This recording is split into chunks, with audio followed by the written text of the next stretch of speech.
পুলিশের চোখে ধুলো দিয়ে আদালত চত্বর থেকে পালিয়ে গেলেও শেষ রক্ষা হয়নি এনডিপিএস অ্যাক্টে ধৃত এক যুবকের।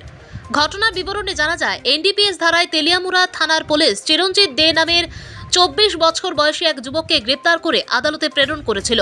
তবে চিরঞ্জিত মঙ্গলবার আদালত চত্বর থেকে বাথরুমে যাবার নাম করে পালিয়ে যায় বলে খবর। তারপর পুলিশ প্রশাসনের তরফ থেকে তৎপরতা শুরু হয় এবং তেলিয়ামুড়া সহ বিভিন্ন জায়গায় সাদা পোশাকে পুলিশ মোতায়েন করা হয়। এদিকে মঙ্গলবার সন্ধ্যার মধ্যেই তেলিয়ামুড়া থানার পুলিশ জেল পলাতক চিরঞ্জিতকে আটক করতে সক্ষম হয়।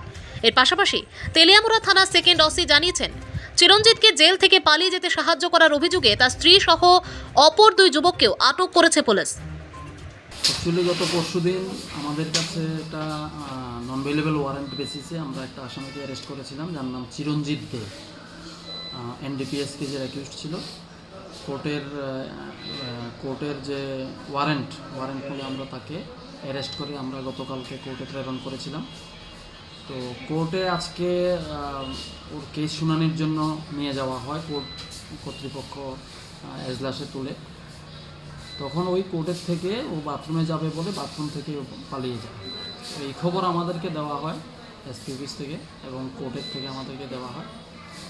দেওয়ার পরে আমরা সাদা পোশাকে বিভিন্ন জায়গায় আমরা নজরদারি রাখি।